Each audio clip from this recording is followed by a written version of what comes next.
This week, when a single mother falls in love with a single dad, it seems like a match made in heaven. But she was in too deep when she realized that her heavenly match was really the devil. And all hell breaks loose when the devil finds a new victim. Welcome to My Crazy Divorce.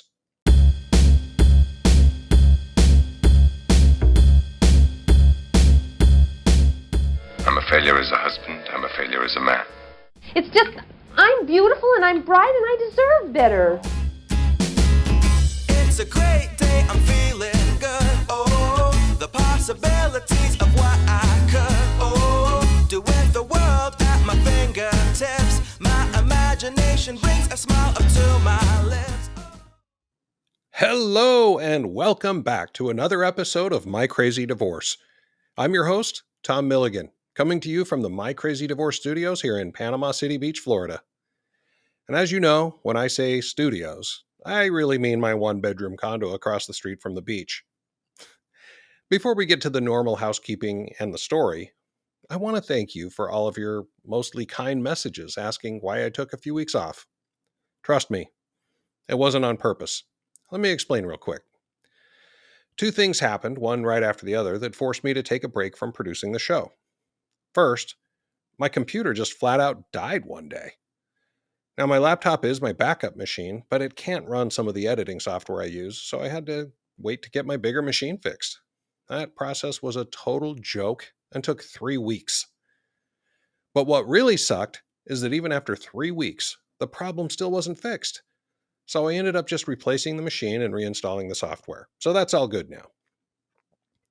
The second thing is that my brother Dave, who is my best friend in the entire world, was recently diagnosed with stage 4 terminal liver cancer. The doctors are saying he won't see his next birthday. Bluntly, I haven't been myself, and I'm pretty sure I wouldn't have been able to produce a quality show. But his positive attitude is infectious. And if Dave can move forward with a smile, then who am I to wallow in sadness? And that goes for you too. Life is precious. Enjoy every day because you never know when it will be your last. I hope you'll take a minute to follow Dave's journey on TikTok. His TikTok is at Dave's Amazing Journey. I'm sure you'll find it inspirational. It's also the best place to get updates on his journey. So with that out of the way, we can get back on track and talk about this week's crazy divorce. Before we get into the story, I should warn you that today's episode contains descriptions of neglect, abuse, miscarriage, and death. And we try to have a good time here on the show while treating these subjects with the respect they deserve, but hey, you've been warned. By now, I really hope no one mistakes me for an attorney or a psychologist. But just in case, I'm not an attorney or a therapist, so nothing on this show should be considered legal or therapeutic advice. If you need legal advice or therapy, please reach out to a qualified professional. And the last thing before we get into the story, if you have a crazy divorce story and would like to be a guest on our show, just visit our website at mycrazydivorce.com and click on Apply to be a guest so we can schedule a recording session. Are you ready for a crazy divorce story? Well, let's get into it. Our guest this week is Amanda. Amanda's mother was just 15 when she gave birth to Amanda's older sister. Then, just 2 years later, at 17 years old, she got pregnant again, this time with Amanda. But this time, she and Amanda's father, who was 32 at the time, decided to get married. Yeah, I know. 32 and 17? Well, things were different in 1980. Regardless, Amanda was born just a month after her mother's 18th birthday. And 4 years later, her parents had a son. The 5 of them lived in a very small town in Missouri, where almost everyone worked at the picture frame factory. Amanda started babysitting at 9, but like just about everybody else in town, started work at the factory when she was 15. As a self-described geek, Amanda was bullied at school, so she withdrew into her studies and made the National Honor Society. In addition to the trouble at school, things weren't all that great at home either. My mom told a story of abuse on their honeymoon. where my dad got mad at her about something, and that was the first time that he had ever actually put his hands on her. And that continued on a fairly regular basis throughout their entire marriage. Well, I'd say eventually it probably stopped like the last 5 years. That really sucks. And it's easy to sit here and ask why she'd allow the abuse to happen, especially so early on. But just think, she's 18. I don't know if she graduated from high school. She has no work experience and has two small kids. She didn't have a lot of options. And did Amanda say the abuse actually stopped? Well, that's not typical. What happened there? At least in the small town that we lived in, when the police would show up, my mom would immediately say, no, I'm sorry, because she would freak out and think about, she was a stay-at-home mom. She was a teenager pretty much still, and she got to really, if they took my dad away, she'd have no way to support the family. And so by the time they showed up, she always backed down and said she didn't want to press charges. And it was, a lot of times, there was many times it happened where the police didn't get called, but there was, I can recall there really wasn't a lot of physical evidence a lot of times when they would get called. And it was a lot of times the neighbors calling them. It wasn't somebody from our house. The neighbors could hear what was happening and they would call. And so the last time there was physical evidence on my mom and my sister. And that's when the police told my dad that, like, under any circumstance, if we get called back here for any reason, then we're going to press charges, because he claimed to be defending himself.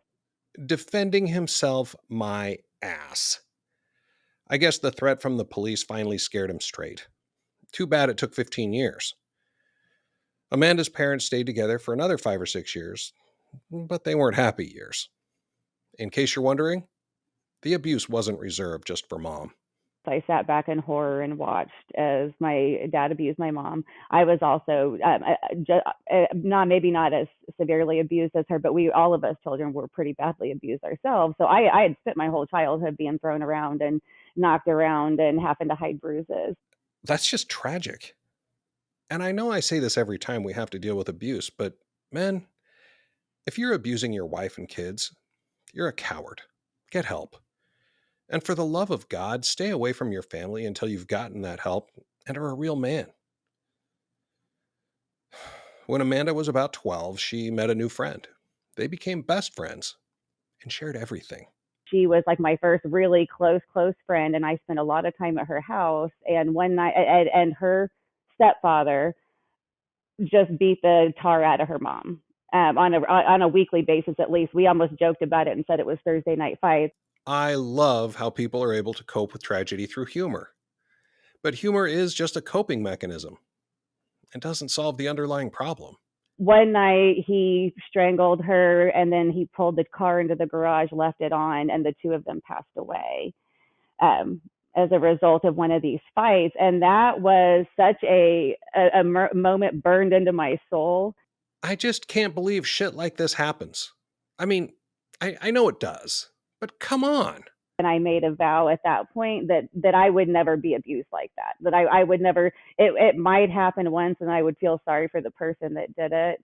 At the very best, they would spend a lot of time in jail, but that would be like, I don't even know what would happen, but it just wouldn't be a good idea. So I've never been physically abused. Definitely, I've had the mental abuse and all of that happen, and I've had the gaslighting like crazy, but I've never had anybody put their hands on me. Good for you, Amanda. Break that cycle. The only good thing is that at least we know there's no more abuse in this story. When Amanda was about 18, she was living with her older sister when she met a guy. He's not in the story enough to deserve a fake name, but even though it's a bit part, we have to talk about him because he's the father of Amanda's oldest daughter. We moved in together. We were dating about a year before we got pregnant with her. And that relationship was just a lot of gaslighting, a lot of infidelity on his part, and me, like 18 years old, just wanting desperately to make it work. Sounds like a great relationship, doesn't it? We never got married, but we were 6 weeks away from our wedding when I found out about the definite infidelity. And so he moved out, and I was just like, I was devastated. So here's Amanda, 20 years old with a baby and a failed relationship. That sucks. She hunkers down, provides for her daughter, and is prepared to be a single mom. Fast forward a few years. She's about 24, and on the nights where her daughter was with her father, Amanda would let her hair down and go out dancing with friends. There was one night that I was at a club with one of my, she had used to be my roommate, and it was kind of a lame night. It was ladies' night, and everything was expensive though because MTV was there filming something, and she had to go to the bathroom, and I was standing by the bar waiting for her to get out of the bathroom, and I turn around and I'm face to face with him, and there was Trevor, and we said hi and kind of just started talking like we had always known each other, and I ended up convincing my friend to stay at the club for a while longer so we could talk some more. Reminder, Trevor is a fake name, but that's what we're going to call him.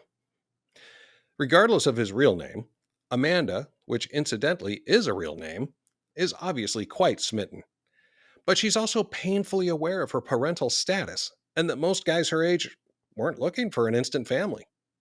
So she let him have it. I threw all the stuff in at him that would normally at this point, like if I went out, I could scare men off, and I think I could do it. And I think I did it intentionally. With I would break right out with, the 3-year-old daughter, and that usually, a lot of times would be like, oh, hey, cool, nice to meet you.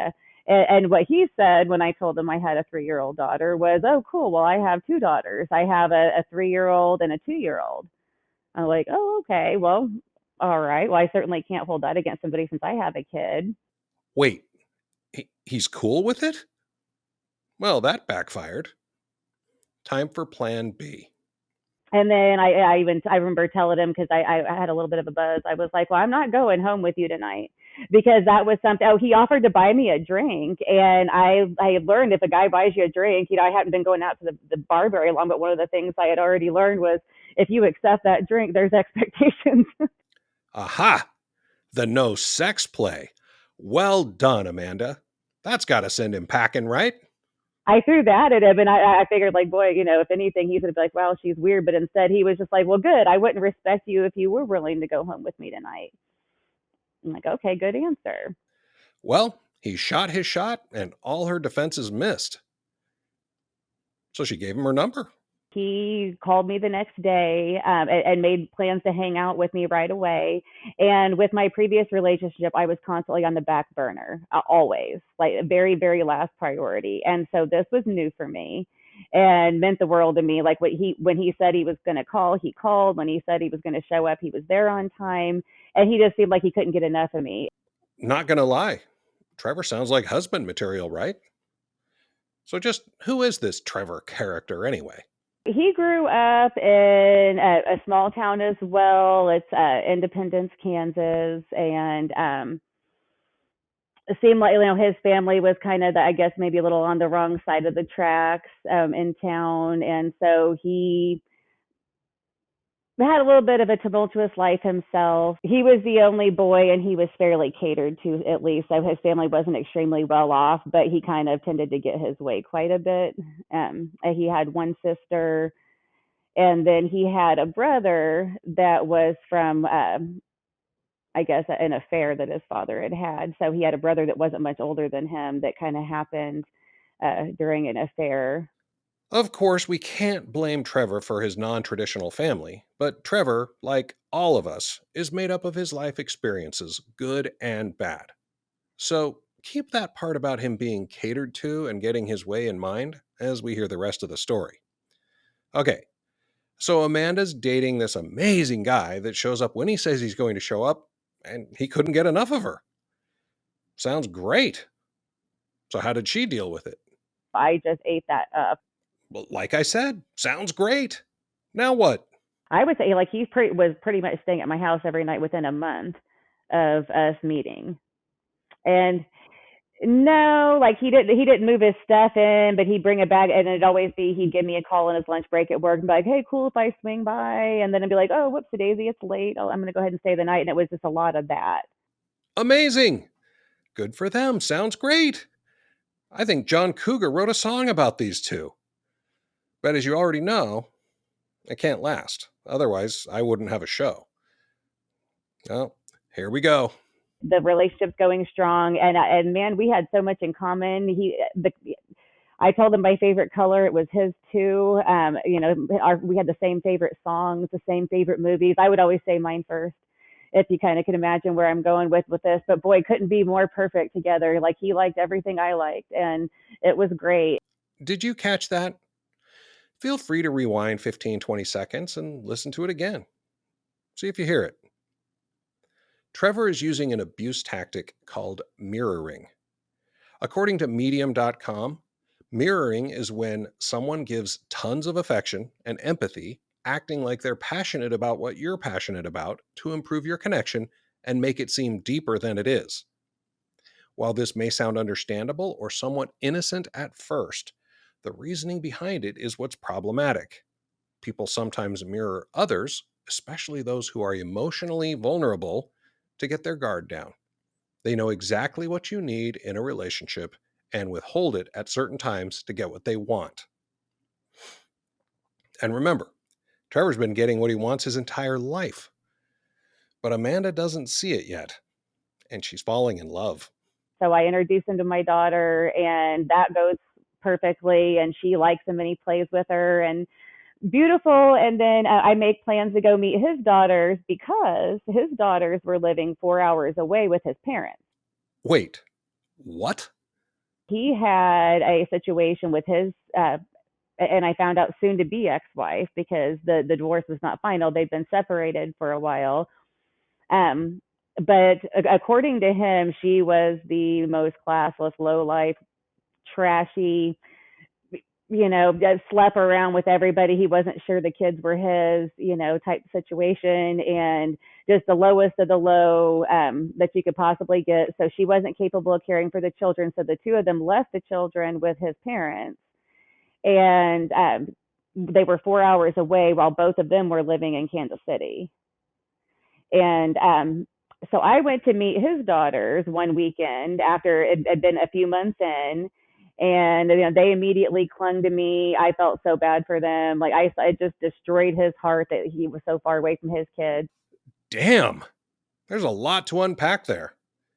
So Trevor is mirroring. His daughters live 4 hours away. He's not divorced, and he trashes his ex in every way possible. Anything else? He had mentioned it many times, how he just felt so bad and he missed his kids, and he wished he had a stable home for them. And with this visit, we went, and I saw the conditions they were living in were not sanitary. They were not good. Oh, so they live 4 hours away in a shithole.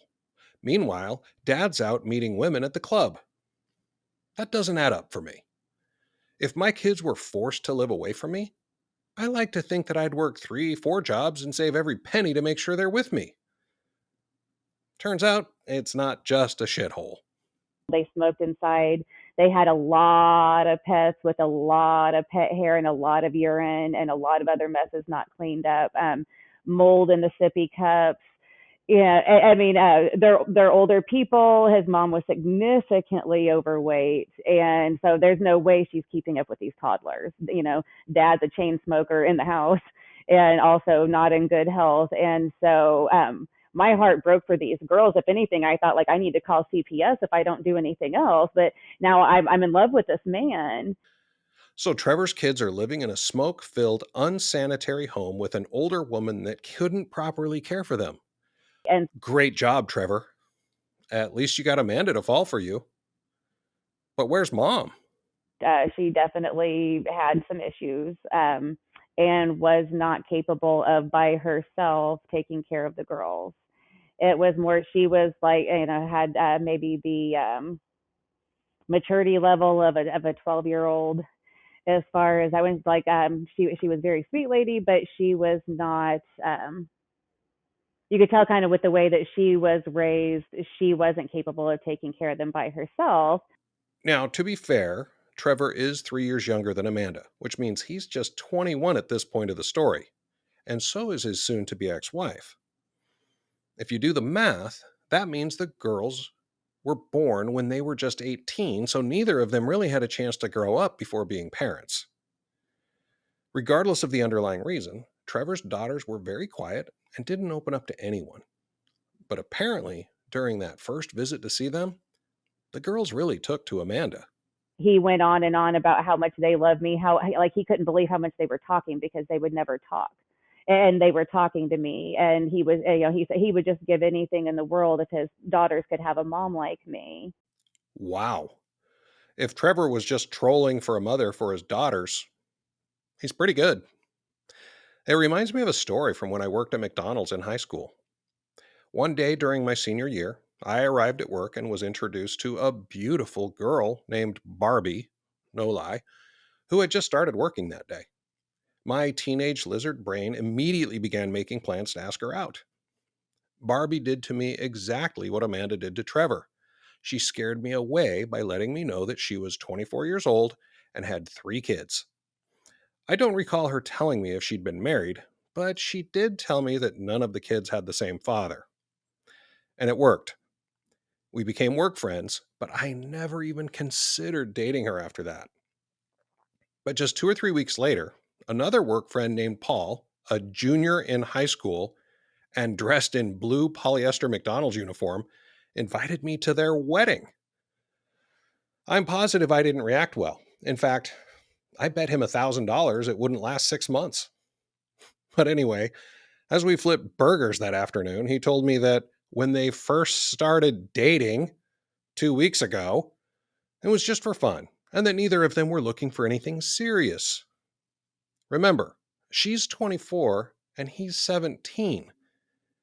And they both work at McDonald's part-time. But things changed when he picked her up for their second date. She invited him in and introduced him to her kids. He reached down to shake their hands, and they all called him Daddy. I would have run screaming from that apartment like I was on fire. But not Paul. Paul took Barbie out that night, both of them smelling like Big Mac sauce since that stuff takes weeks to wash off, and asked her to marry him. How dumb of him. And maybe even dumber? She said yes. And they were married 2 weeks later. As far as I can tell, the only positive thing that came out of their marriage is that I won the bet. It didn't last 6 months. So, Paul, if you're listening, you owe me $1,000. Like I said, I think Trevor was trolling for a mother. Barbie was trolling for a daddy. My friend Paul fell for it. But how did Amanda react? 24-year-old me fell for that hook, line, and sinker. And before too long, the girls were living with us in my apartment, and I was taking care of them just like, they were my own.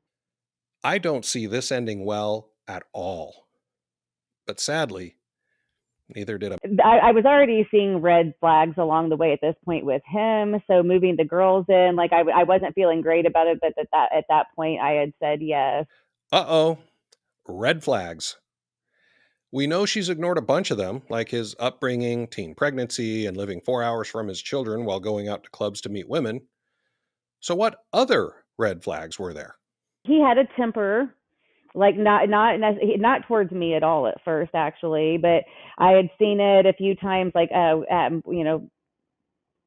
while driving, especially, to the point where I was just like, like anybody can get road rage, but he would almost cause car accidents.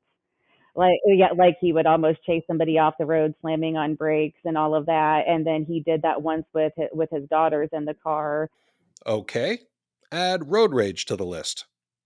Anything else?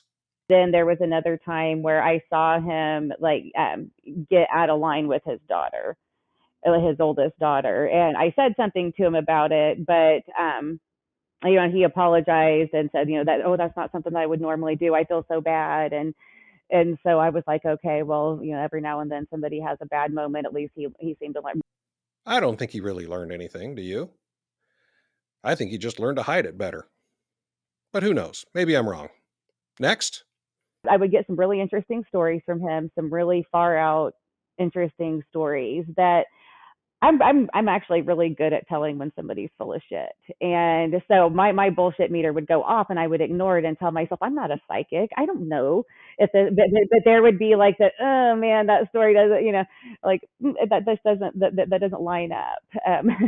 And there were a decent amount of those, and a lot of them were, I would tell a story that was very true about my life, and then it would be oh, me too, or my situation was actually worse than yours, and here's why. I don't know what that's called. It's like mirroring, but magnified mirroring. But she ignored it. She justified it. I'll never understand why we do that. All of us. We see the red flags and ignore them. So at this point, Trevor and Amanda are both hoping the girl's mother could get her shit together and help, but Amanda couldn't bear to see them living in squalor any longer. So Trevor and his daughters are living with Amanda and her daughter. So his daughters had some developmental delays that it made having them in daycare very difficult, and it also it made it very. I realized very quickly that I was like, uh-oh. Um, there were some things I was not prepared for as far as like their behavior, things that they did, and all of that. So I was on the fence about, like, he had suggested that maybe I quit the job that I had in property management and stay home with all the kids. The nerve of this guy. Hey, Amanda, look, I know my kids are a handful and they're not even your kids, and I'm still married to their mother, and we're living in your apartment, and they technically could go live with my parents, but would you mind quitting your job to be their unpaid nanny? I mean, mommy. Seriously. But what's crazy is that she didn't kick him out. And while I'm on the fence with this, now it's December, I realize I'm pregnant. Oh, shit. Now what? I had a full on meltdown panic attack because I was in a place where I was starting to think that maybe I might have to unravel this. Like maybe I got myself into something that was a little more than I could deal with. And now I'm pregnant. And so I called Trevor. And I didn't even wait for him to, I was just in a panic. I said, at first I wasn't going to tell him, and then he made me tell him, and I did. And then he sounded very happy about it. And I was surprised because with my first pregnancy was not a happy situation when I told the father. So he actually sounded thrilled. This is going to be a good thing. This is perfect for our family. And so later that day, he came home from work, and I had been calling everybody I know, just kind of a mess. I had a terrible feeling about the whole thing. And I remember I was in my bedroom. I was like doing something. I turn around, and he was standing there holding the box with the ring in it that he had just picked up. And he said, oh, looks like we might as well get married. And so that was my proposal. Well, of course he was happy about it. This helps him convince her to be a stay-at-home mom for his other kids. This is perfect. But Trevor, we might as well get married, is a shitty proposal. Just saying. I'm still trying to process the fact that I was pregnant and that I wasn't, at that time planning to be. And now I've got to think. And so I just said yes automatically. Yep. Perfect. For Trevor. From that point on, he said, you're pregnant with my child. Why don't you go ahead and quit your job? I'll take care of you. You stay home with the kids. And so that began that. Somewhere along the way, Trevor finalizes his divorce, and despite saying yes to his amazingly romantic proposal, Amanda decides to pump the brakes just a bit. She realizes that he's just recently divorced, and she didn't want to get married just because she's pregnant. Good! So she's staying home watching the three girls, and she's having a really rough pregnancy. So she goes in at 14 weeks for a regular checkup, hoping to learn the gender of their baby. But instead, she's told that she's miscarried. At that point, that was by far the most devastating experience of my life.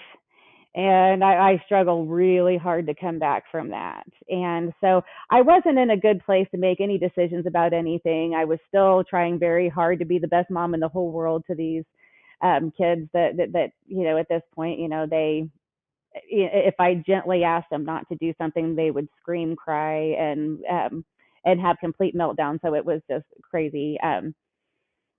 And so when he suggested after the fact, like, let's go ahead and set a date, like, we're going to get married this year. Let's do that. We'll plan for another baby. And so in my mind, I wasn't trying to replace the baby that I lost, but I was comforted by the idea of getting married and then trying for another baby. So we got married in August of 2005. The fact that this podcast is called My Crazy Divorce makes it clear that wasn't the best decision.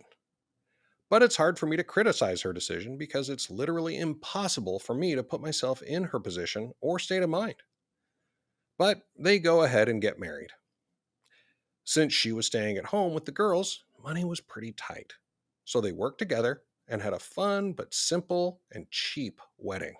The very small wedding, I think it had, like my mom and sister and my brother were there, and then our kids, and then just his sister and his parents were there. And that was our whole wedding party. And then my friend that married us. Personally, I think that's how a wedding should be. Why do we need to invite 400 people? Oh well. After Trevor and I were married, not long after, we discussed trying to have a baby intentionally together. And I really wanted to do that. I knew I wanted to have one more child at some point. And so that didn't happen right away, but it wasn't too terribly long after we found out that we were expecting our own baby in January of 2006. We actually, we went out to eat one night and I wasn't feeling very well. And just for fun, I was like, this is going to sound weird, but before I have a glass of wine at dinner, would you stop off so I can grab a pregnancy test? And then he stopped off at the store. I grabbed it, got to the restaurant. And then while I was off taking the test, he had ordered me a glass of wine. That second line showed up right away, and I went out and I slid the glass of wine back over to him. And that was how I let him know that it was positive. That's a cool story, and I really want to be happy for them. But I already don't like Trevor, and I promise it's gonna get worse. So Amanda's happily pregnant, determined to be a good wife and mother and to not stress about the pregnancy. But at 9 weeks in, she starts bleeding and goes to the ER. Terrified of another miscarriage, they did a sonogram. And there was my daughter just floating around. She almost looked like she was doing the back swim. She was kicking her little legs and she was fine, little heartbeat going strong. And I'm like, well, what's going on? And they were like, oh, everything's okay. And they looked and they saw that I had a blood clot that they said could rupture the placenta and that I could lose the pregnancy. And so they warned me. They said that she's okay for now. But you are going to have to go on bed rest because at this point, it's really maybe there's definitely a 50-50 chance it could go one way or another. It could either dissolve and everything will be okay, or it would end your pregnancy. And so I went on bed rest. Obviously, any mother would gladly go on bed rest to save their unborn child. But just because mom is on bed rest, that doesn't mean the other 3 girls don't need her. Some of them aren't even potty trained yet. They still need a mom. Ultimately, Trevor's ex stepped up and took one of the 2 girls, so that helped quite a bit. It wasn't until I was 8 months pregnant with my daughter that they found that the blood clot had absolved, and that basically at 8 months is when we realized that everything was going to be okay. That must have been such a relief. I was curious about how Trevor handled all that stress, especially given his temper. That was rough. That was challenging. But he had a few bad moments, but honestly, he wasn't bad at all. And he never commented about how chubby I was getting or anything. I remember being grateful for that. Trevor was very helpful with her. He would actually, he would take one of the feedings at night. He liked having a baby. And she was such a good baby. Well, that's good. Amanda was so happy because Trevor was so different from the father of her oldest child. It was very different than my first pregnancy, in which I don't think he'd pee in my mouth. My teeth were on fire, let alone, give me a back rub or anything, Oh my hell. That's the funniest thing I've ever heard on this show. I promise I'll be using that for the rest of my life. Hey guys, this is Jill from OurDivorce.com. Pretty much everyone has either been through a crazy divorce or knows somebody else who has. When Tom and I designed OurDivorce.com, we knew it wouldn't work for everyone. We knew that there would still be people out there who'd rather pay their attorney to send an email to their soon-to-be ex's attorney threatening to go to court over the blunder. We didn't build OurDivorce.com for those people. We designed OurDivorce.com for divorcing couples who are willing to compromise and who, instead of spending money on an attorney, would rather just get it done while using OurDivorce's quick, easy, and intuitive process. So you have a couple of choices if you're thinking of divorce. You can choose to spend thousands of dollars hoping you win in court after years of fighting. Or you can go to OurDivorce.com, follow our 3-step process at your own pace, then print, sign, and file with the courts, all for just $299. Seems like a no-brainer to me. So visit OurDivorce.com and click Get Started to access the most effective, easy-to-use, and comprehensive online divorce solution available today. Despite being a good dad to their baby daughter, Trevor is still Trevor. And Amanda noticed a different red flag. As time went by, that the issue that Trevor had and still does have is he cannot become content. He can work on a goal that he thinks will make him content. That so he can put a plan in place, like whether it be a plan to move, a plan to change jobs, a plan to get a new pet, a plan to have a new child. But as long as like that, those things would make him happy. But then after the fact, when he had accomplished what it was that, when we had done what we set out to do that was going to make everything better, he would fall back into a slump. And it was, I don't know if it was like a bipolar thing. I don't know that if there was ever a diagnosis of that, but in my experience, it was soul sucking to live with him, because I would get excited with him and be trying to do these things with him, like, moving, putting together a whole new house, setting all of that up. And then, he would fall back into the slump, and it would always be, okay, well, what's the next thing that's going to make you happy? What's the next thing that's going to make this work? Now, I really can't fault Amanda for not noticing this or thinking it's a big deal, because it takes years to see the pattern. In fact, I didn't notice this pattern in my ex until we'd been divorced for over a year. People like them believe that happiness is a destination. So instead of finding joy in the journey, they spend their entire lives chasing happiness. I feel bad for them. It took me 19 years to see the pattern. Amanda saw it much earlier. It wasn't until our last year of marriage where I really started thinking, oh no, this is not headed in a good direction. We had finally made what was supposed to be our very last move into our dream house. It was it was a rent-to-own situation, set up for a year of rent-to-own, and then we were going to get our own loan, and we were going to purchase it after that. And this was going to be the final thing that was going to make everybody happy, and spend a lot of time and effort getting that house set up. Yep. Now that they have a house, he'll be happy. How many times did I hear that? How many times have you heard it? Or even said it? Spoiler alert, it didn't work. He was just irritable with everybody, never with the daughter we had together, but he started getting really short-tempered with my older daughter. It just became more and more and more like he was less able to control his temper. He was more and more agitated. Very rarely was he in a good mood, unless, on the rare occasion, we'd have some drinks in the back, on the back deck or something, and he'd get in a good mood. But other than that, like when he was home, he seemed miserable. I can just picture that household every day, wondering what mood is Trevor in today. That's not living. That's walking on eggshells. He started criticizing everything that I did. And normally that was never the case, because I was way better at just about everything than like any of his previous relationships. So normally that was the last thing he would do. Trevor's about to lose the best thing in his life. He would say I was spending too much money. And I never bought myself clothes, very rarely. I would go to a thrift store. Like, our kids had everything they needed. I clipped coupons. Like, I was a professional stay-at-home mom. I worked at my youngest preschool so that we could save money and not have to pay for her preschool. Look, I know she's a stay-at-home mom, and I know that some husbands feel their wives are living it up at home while they're out making a living, and I certainly can't verify that she was living frugally, but it sure sounds like it, which makes Trevor an even bigger ass than I'd thought. If you'll remember from earlier, Amanda's dad wasn't the greatest. At this point, his relationship with Amanda was tenuous, but he was trying. He didn't necessarily develop a great relationship with me, but he would show me he loved me in the ways that he knew how, which was like he would send me money for my birthday, and he would send us money for Christmas so I could get stuff for our kids.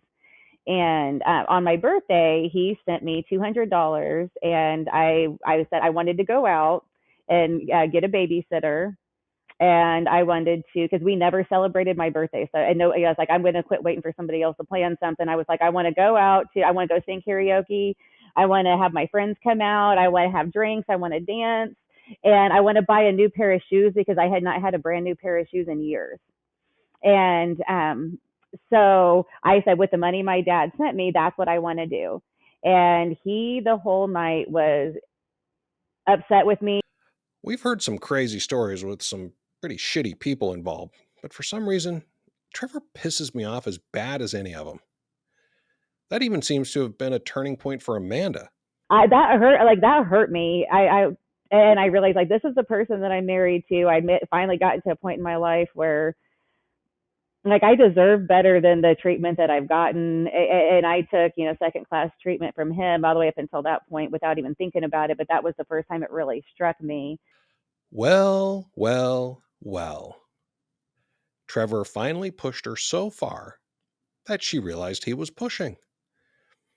Every one of our stories has a singular moment where we all know this is the beginning of the end. That was it for Trevor and Amanda. After that, like his behavior towards me, the way I breathed got on his nerves.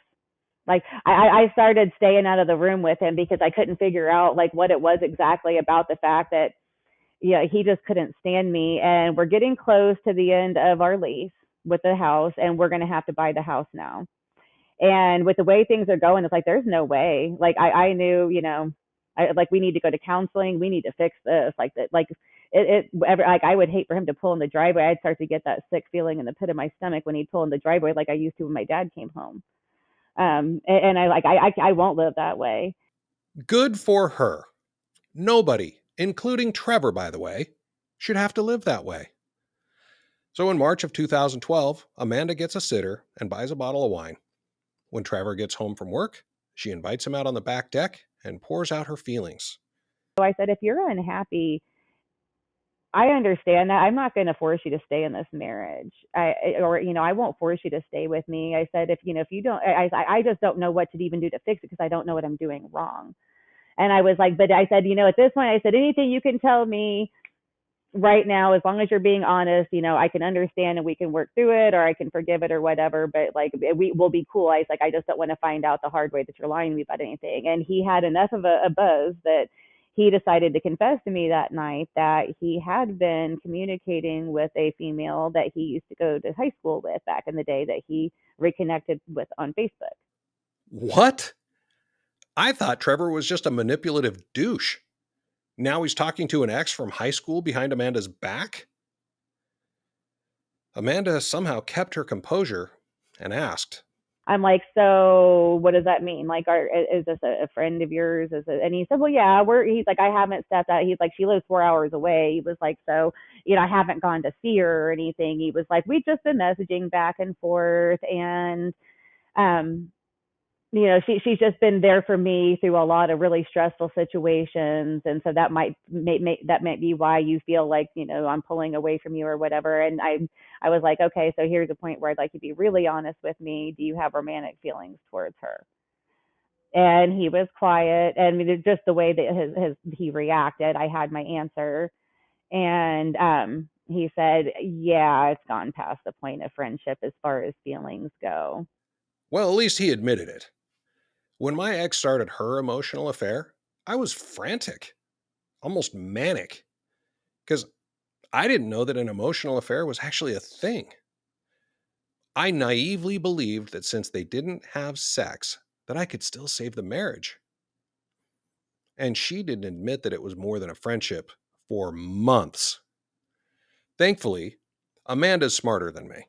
It broke my heart. But at this point, it was just par for the course. Like I had been cheated on before, and the marriage had been going so badly that at least it made sense as to why. At least I could stop taking it personally. And, and it's like, he's talking to somebody else, his attention's elsewhere, so that it made sense. I'm so impressed at how level-headed she is. I was nuts. Good for her. So I said, so what do we do? And he says, well, I think it would be a good idea if I move out on my own and get my own place. And he said, and then maybe, you could get your own place. He said, you can stay in the house. He wanted to move out pretty quickly, but he told me I could stay at the house until May when the lease was up. That's good. At least they're both willing to be reasonable. Even though he wanted to leave quickly, it took a while to find a place, so they ended up living in the house together for a month. So we decided we're going to live in this house together.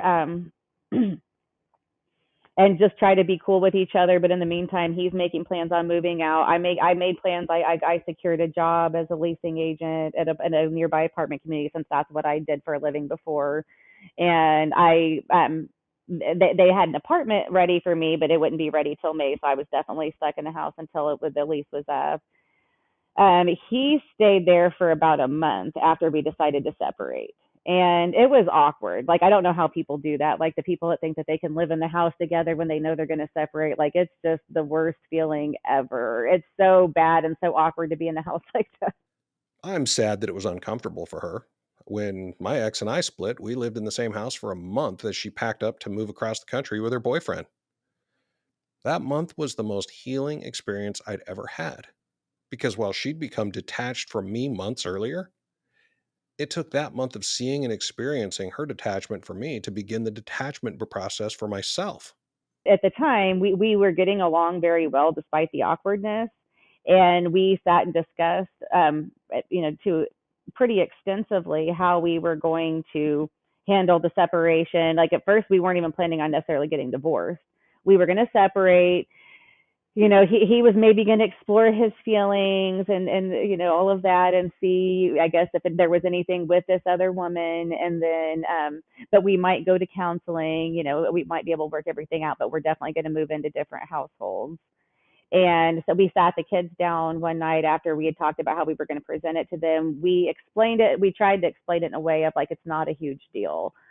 Like, sometimes, adults, they still love each other, but they're not in love with each other anymore. And, but we still love all of you. And we still, we still want to be a family. Just, we're going to live in separate households. But, I still had every intention on seeing his daughters.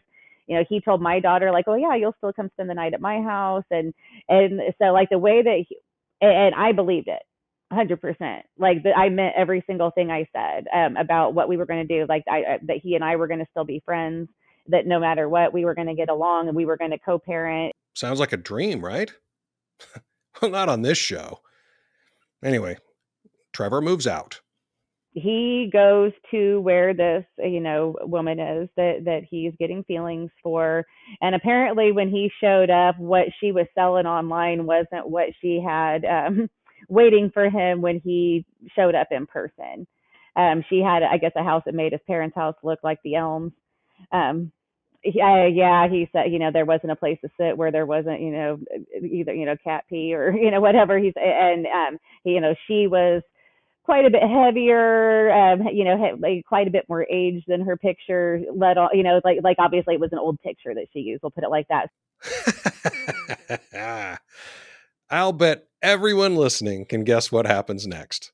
But then he came home the next day, called me, and was just devastated with, he was sad, kind of, because basically he had allowed the separation of our marriage and all the damage that was done at this point. And I was already moved into my own place. He helped me move. I helped him get his place set up. He was like, well, maybe we just get back together. Damn, Trevor. You just want your cake and eat it too, don't you? I said, no, that was really messed up what happened. We didn't fix anything in our last year of marriage. I said, I'd like to go to counseling if you'll let me set that up. And I was like, I'm not going to say yes. I'm not going to say no, but we're not going to just jump right back in this relationship together.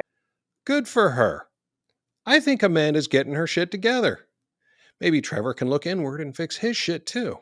Well, I guess because I didn't take him back immediately, he decided to start going out to bars and attempting to find somebody else. Nope. Trevor needs to find another mom for his kid, so he's not going to waste any time working on any issues. In the meantime, They're both living on their own. Amanda is working in property management and has to work on Saturdays. I had been dropping my daughter off over at his place. He was keeping her every other weekend. And then on the weekends that weren't his, he would keep her on Saturdays for me while I worked, because I worked every single weekend. That was one of the stipulations of my job. And so that worked out beautifully. She gets extra time with her dad, she could. And so anyways, I went to drop her off over at his house on a regularly scheduled day. And I would normally go inside and we would talk for a second, and I would talk about, what happened at school with her, whatever was going on with her. Sounds like this whole co-parenting thing is actually working out for them.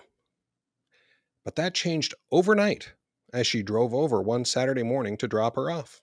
Well, I get a text message as I'm getting ready to drop her off that says, I have company over. She's not interested in meeting you. Don't come in. Just drop our daughter off and let her come in by herself.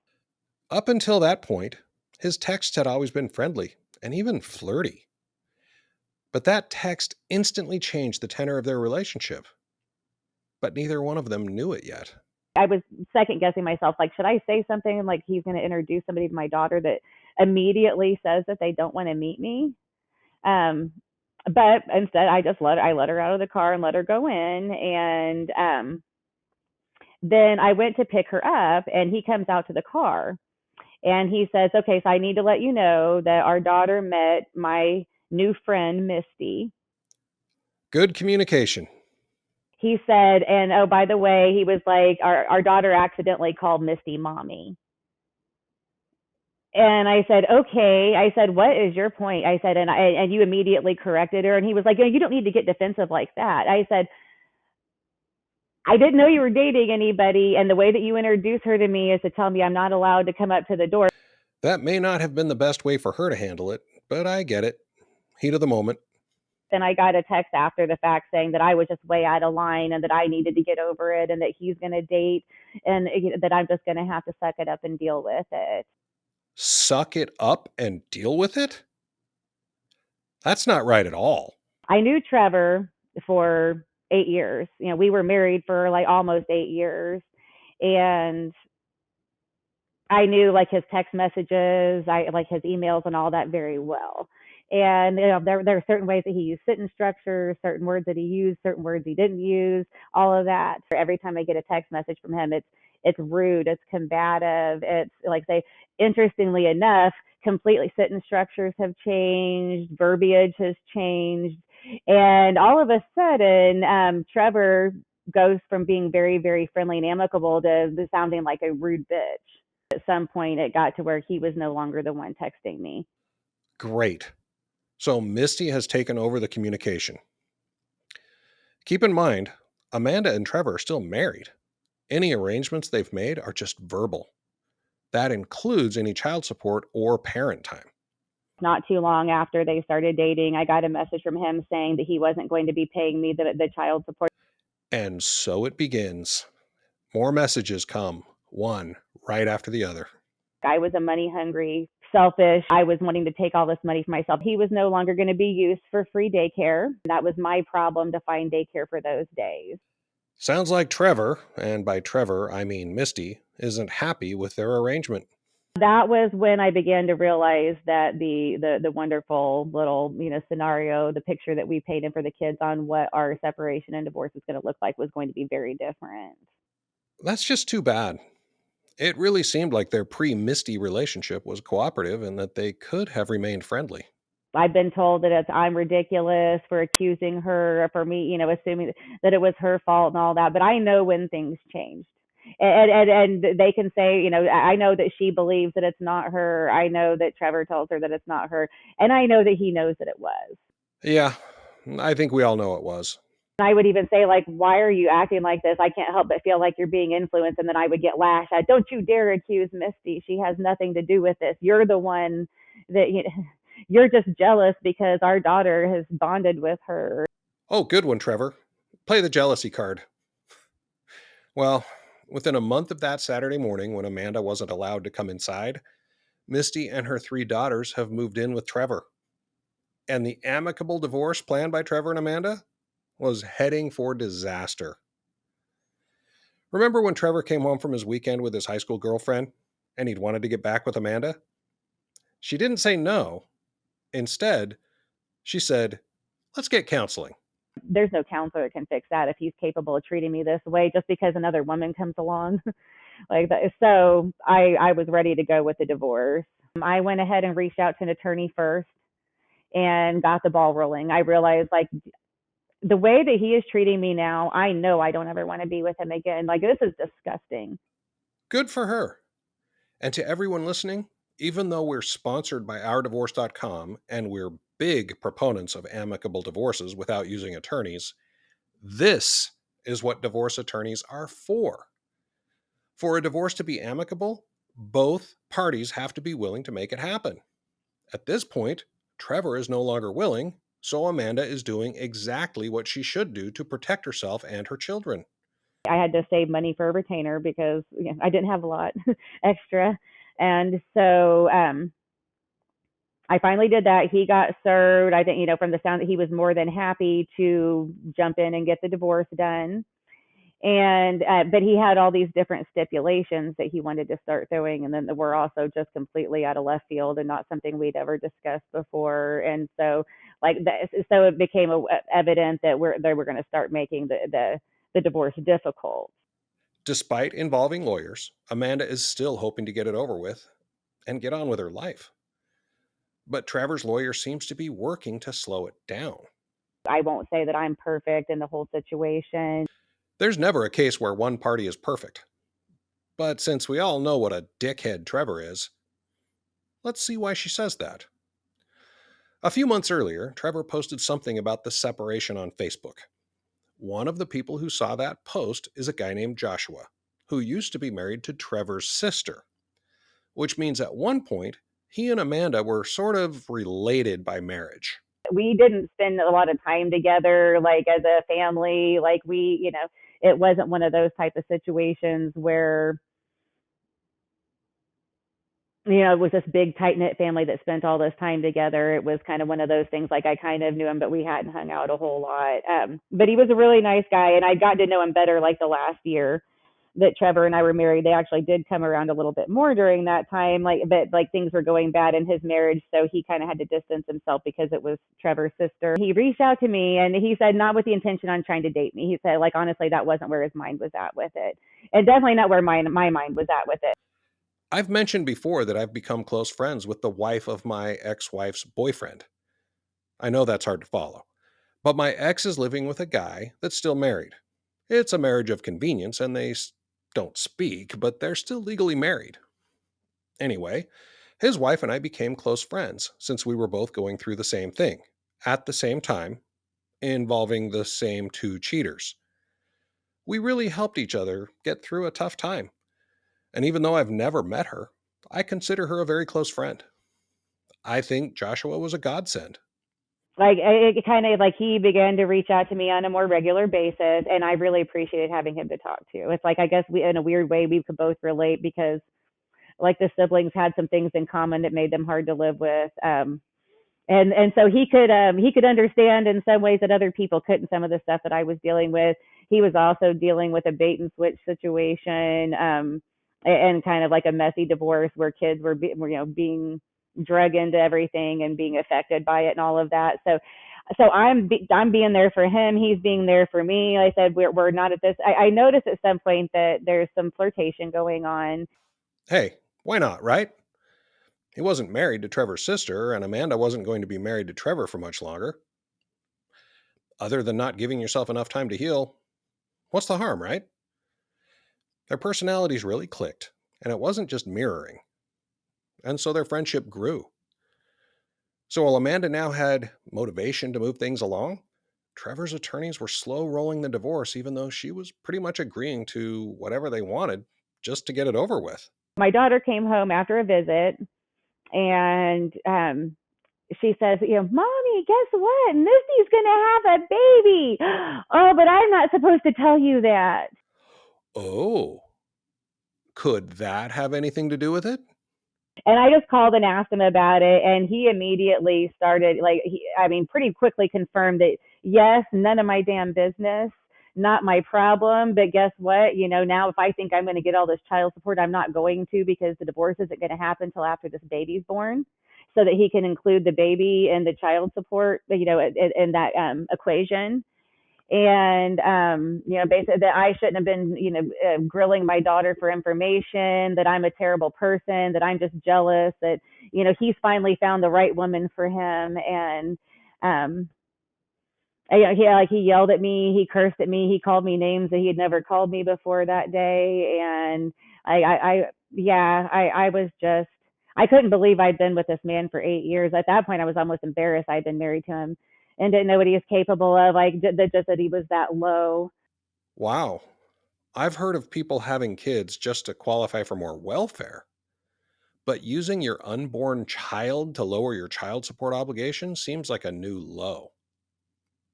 Dick. Finding out that Misty was pregnant, I called Josh, and he came over to comfort me because I told him the whole story about everything, and he was just like, "Wow, what a piece of shit." And he was like, I kind of knew, I've known him, since he was a kid, and I kind of knew how he was. But he's like, I didn't even know that he was capable of that. And so somehow, and it wasn't necessarily like a revenge thing, but that was the night where we held hands for the first time, the very first time that we went past the plane of friendship. And then that kind of grew, and it was we joked the problem with tasting the candy is like once we made that connection, it was very, very, very strong. It was more strong, and to the point where I feel bad saying it, but he said it first, was it made any previous relationship almost kind of sad. It had the chemistry and the all of that was there. And I was even like, are you kidding me? Sounds like they're really good together and that Joshua is just really helping her. He's like, I don't know if we should quit talking or what, but he was like, I'm definitely have more than just friendly feelings for you. And then I realized I was feeling the same way. But at the same time, I'm like, yeah, I know, but that's weird. I don't want to create an even worse situation than we already had. Joshua really sounds like a good guy. He obviously has feelings for Amanda and she for him, but they both want to do what's right. I guess I gave myself permission just to go forward with that relationship when I found out that she's pregnant. He doesn't give a shit about me or how I feel about anything. My kids were okay with it. They were actually encouraging it. Josh's family was encouraging it. They thought we were very good together, and it was very, anybody that would see the two of us together separately, they would even say it doesn't make sense. That's kind of, but then when they would see us together, it made sense. Sounds like everyone's on board the Amanda and Joshua train. At some point, Trevor actually hears of this. If anyone should be on board, it should be Trevor. I don't know if alimony was being considered, but if so, Trevor should be ecstatic that she's with someone. He got a little bit pissy about it, but he didn't seem too upset. He even had made a comment at some point because I was mentioning how I was struggling with financially, and he was like, "Why don't you just go move in with Josh?" And he it would make more sense. Well, it doesn't sound like he was being ecstatic, but at least he's not being too difficult. My daughter comes home and she's telling me that my dad says that it's really wrong that that you're dating Josh and that you're not supposed to be dating him. How stupid. And how shitty that he's saying that to his daughter. That's about the time. Well, and actually it was at that point, Josh and I decided that we would like to go ahead and combine our households now that we were not going to live together while we were while I was still legally married. Good plan. It's probably a good idea to wait until both parties are divorced before moving in or getting married.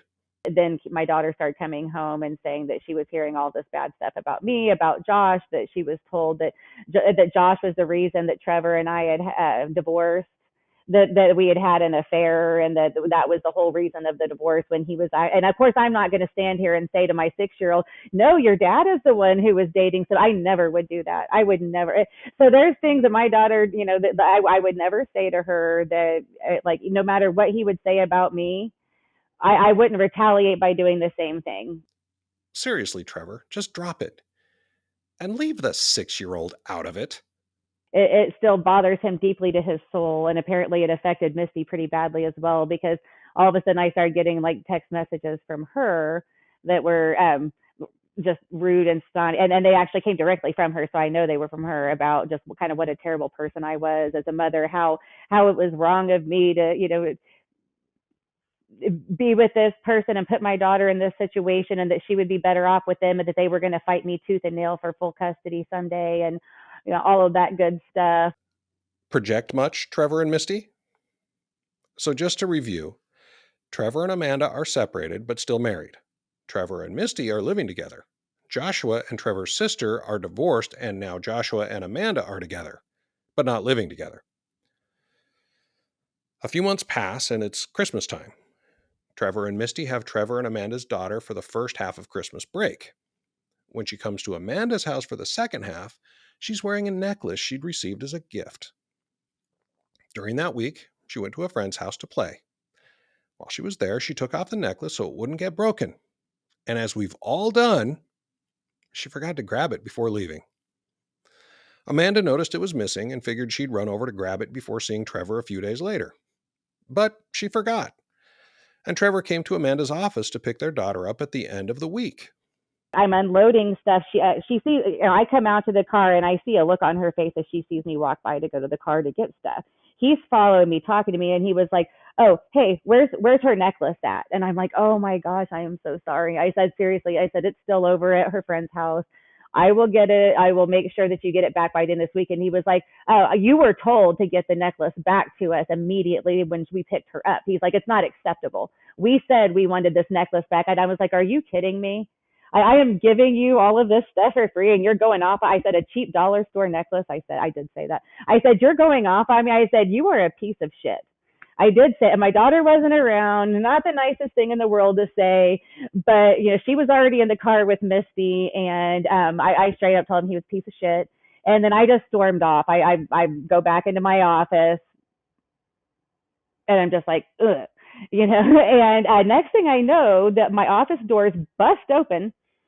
And in comes this little, maybe 4'10", 85 pounds, while 6 months pregnant woman comes in and very abruptly approaches my desk where I didn't even have a chance to stand up yet, slams her hand to my desk and says, "Do you know who I am?" And I stood up and I said, "Yes, I do know who you are." And I said, "And if you're smart, you'll get out of my office right now." It's just like the way that she came in aggressively, like I wasn't even doing that. And she was like, "How dare you? I'm not going anywhere. You don't talk to her." And that, like, it was like I closed my eyes and I can picture her like a cartoon chihuahua going at me the way that she went at me. Like, I am not kidding. Like, it was the most insane thing I'd ever seen. I had one of the maintenance guys I worked with is sitting over here witnessing it, and my 12-year-old daughter is standing there witnessing this. And I repeatedly, I was like, "No, we're not." I was like, "This is my place of work. What is wrong with you? Get out of here. Like, you need to leave." And she like, called me B words. As she was leaving, she screamed C word at me in my place, to where like she started coming around like she was going to get aggressive with me physically. And I'm like, man, oh yeah, I was like thinking to myself, like, I've never been in a physical fight because, as I said, I don't believe in that. But if she wasn't pregnant, that might have ended differently. Just the fact that she had the nerve to come into my office and confront me that way. And so my maintenance guy got up and like had to escort her out of the building. Like, she's coming around either side of him screaming and yelling. So, yeah, that was how I met her. And I felt terrible for my daughter, but she told me when she got back from the weekend that and she was crying as she said that they said horrible things about me the entire time. Wow. Misty's a peach, isn't she? That's how Amanda met Misty. And despite the fact that Misty and Trevor are still together 10 years later, and that they've had some form of co-parenting relationship that entire time, Amanda and Misty have never met again. That's just weird to me. Fast forward a year. Amanda and Joshua have spent a lot of time together. Their kids, who are actually cousins, are integrating well, and everyone's excited to see them come together as a family. Over this year, Amanda spent over $15,000 in attorney fees and believes Trevor, aka Misty, spent much more than that. Well, and what was sad is we were originally like in our perfect world that we were going to have before Misty came along. We were going to just file online. We had like maybe not even get attorneys. We were going to just do it the easy way. And I love that idea. Like why we even agreed, like, why should we waste money that we could be spending on our kids and on, on our household situations and everything. And we were going to do that. And then all of a sudden, we're not doing that anymore. Lawyer up, I was told. So this separation that seemed like it was going to end amicably turned into a war that cost over $30K and took over a year to settle. But by June of 2013, Trevor and Amanda are officially divorced. Yeah, it was pointless. It was serious. It was just the biggest, fattest waste of money at the end of the day. With the final outcome would have been exactly what it would have been if we had just filed online. Now that the divorce was final, Joshua and Amanda were free to move forward with their long-awaited plans. We enjoyed living together because we liked being together every day, and we liked being together. We were best friends, and so no rush to get married on either of our part. We didn't actually get married until May of 2018. So it was a nice long engagement, but definitely well worth the wait. Amanda and Josh seemed like the perfect couple. They loved being together, and so did their kids. Everything seemed perfect. When COVID hit, Josh was laid off, but was doing his best to make a living. They were doing okay. Fast forward to October 2020, a week before Amanda's 40th birthday. We'd both taken off work that week to just have fun and do some silly stuff so that I could accept turning 40. And Josh started having some back pain. And he had been to the lake the weekend before and was acting silly with the young guys on sea-doos and jumping around and all that. And he's like, I think I freaking cracked a rib. He was like, it's like right under here. And I had the worst feeling come over me. It actually made me almost physically sick. It was so bad. And then it was confirmed on October 6th. He went and had a CT scan done after like many different doctor's appointments, and me telling him, keep going back. What they're telling you is not right. It just said something wasn't right. And then they confirmed and that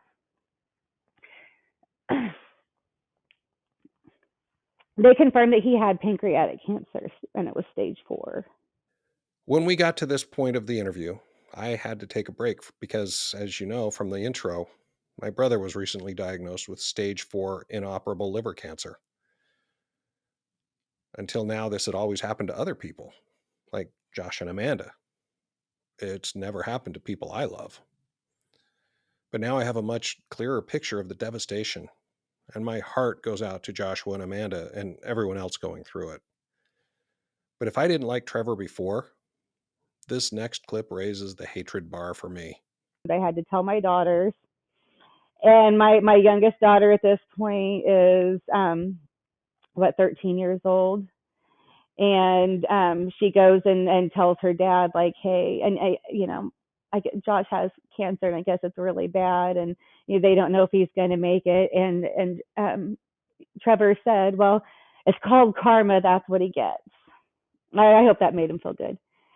Because 3 months after diagnosis, very sadly, Joshua did pass away in January 2021.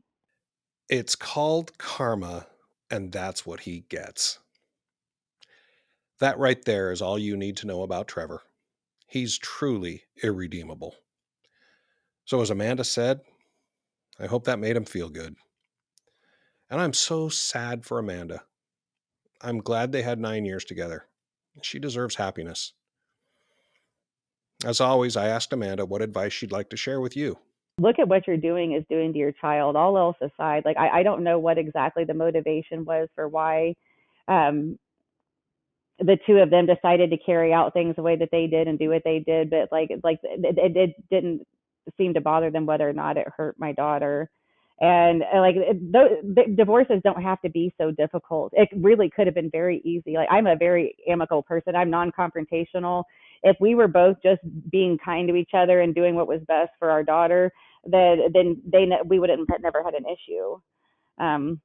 So you waste a lot of time and a lot of terrible moments and damage gets done to your child when you decide to do everything the hard way just because somebody's ego gets involved. I literally couldn't have said that any better. It's what I've been saying here on the podcast and over at OurDivorce.com since the beginning. Despite the sadness and trauma she's experienced, she's working with a therapist and learning to see the positive in life. The last question I asked is if she thought she'll ever marry again. And I am a way cooler person than I used to be. So there's that. I don't put expectations on life. So like that's something that I would not say never. And I would not say absolutely, or I wouldn't work towards that goal. Like I'm seriously taking life as it comes. Like free and like I have some goals that I'm working towards, but beyond that, I just like the right things show up in the right moments for me, and I'm like completely open to that. And life is unfolding beautiful for me. So if that happens someday, then fine. But it's definitely not something that I wouldn't actively pursue it, I guess. Good for her. Take life one day at a time. Perfect. That's the show for this week. But before you go, please do me a few favors. First, go to TikTok and follow my brother's journey. He's at Dave's Amazing Journey. Next, please reach out to someone and lift them up.